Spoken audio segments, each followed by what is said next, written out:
So this is my first time doing this, right? So my name is Chris Aletta, and I've been real estate investing for about 13 years. I had a mentor of mine who was a car dealer on a front. He introduced me to his world of real estate investing when we were working on cars together. Long story short, I found out that he made all his money from real estate and not cars.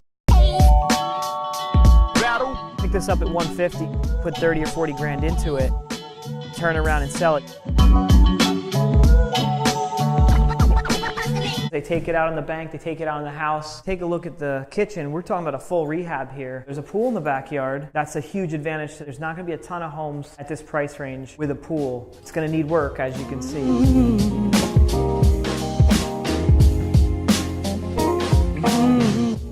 After the mortgage collapse of 2008 and 9, we had no choice but to go out and find an alternative source of income, so we went into loss mitigation. It's either a short sale, a modification, or bankruptcy or foreclosure, so we worked at JP Chase for many years helping people through the struggles of the market crash and trying to save homes. That was probably one of the most rewarding parts of my career, even though it wasn't the most lucrative.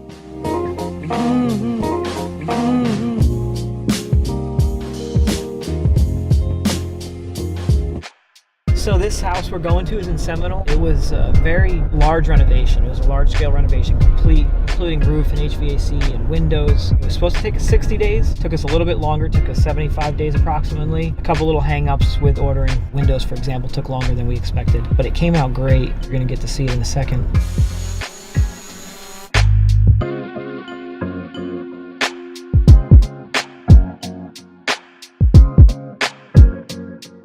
So we've got a little bit left on this house to do. We got new cabinet doors that are going in. This is an open floor plan like everybody loves, suspended over the range hood. We always put appliances and everything, and this one we went a little higher end. With the Samsung appliance package, you'll spend a little bit more, but everybody who walked through the door commented on how nice the house was and of course how nice the appliance package was. So I think it did us well. We made a good decision with it. And then down here, we had a wall we took out.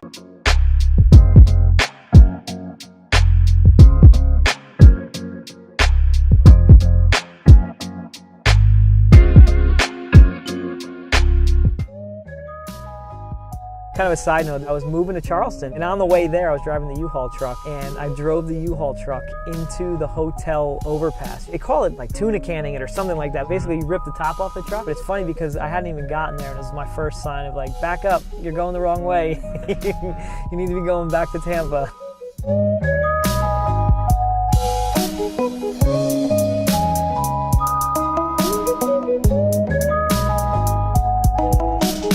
This house we're going to see in St. Pete is an interesting situation. The guy's giving it away.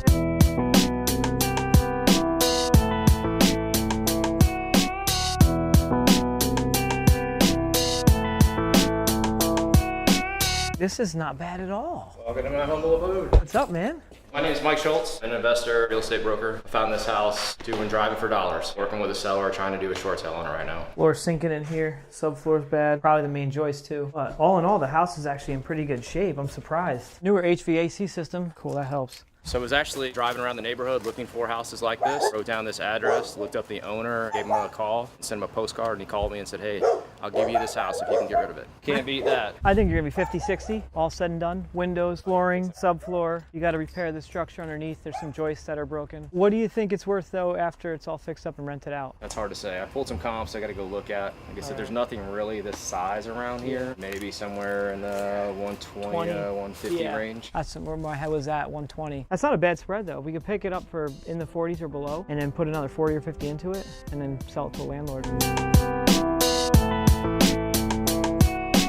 So we're gonna drive past one more house for inspection, and then we'll go get something to eat from there. So this is a foreclosure house. You never know until you inspect the property if anybody's there or not. And the idea is if somebody is there, we can try to make contact to try to stop the sale. That's the best strategy, but it's very uncommon. If nobody is there, we at least get to peek our head in the window. And the goal to getting a view of the inside of the house is we know what kind of repairs we're looking at. Otherwise, you're going off of estimations. One of the signs that somebody's not living there is you'll see mail piled up. Yeah, they're living there. But just looking at the house, it's a good house. It's a block home, one car garage. So we're just gonna take note of it. It needs a roof, likely going to need an HVAC. We're going to touch base with the boat transporter, the guy who's shipping the boat across the state from the East Coast, and see what his ETA is. Can't get it off my mind. He's going to be here soon with a new boat. It's going to be called Aisle Seats. Two things that I love, which one is movies and the other one is traveling. And you have an aisle seat in both of those. My wife came up with it, Aisle Seats. Harry. Hey, Chris, how you doing? Good. I was just checking in with you to see what your ETA was and how your day was going. Good. Okay, good. You got it. Thank Okay. you.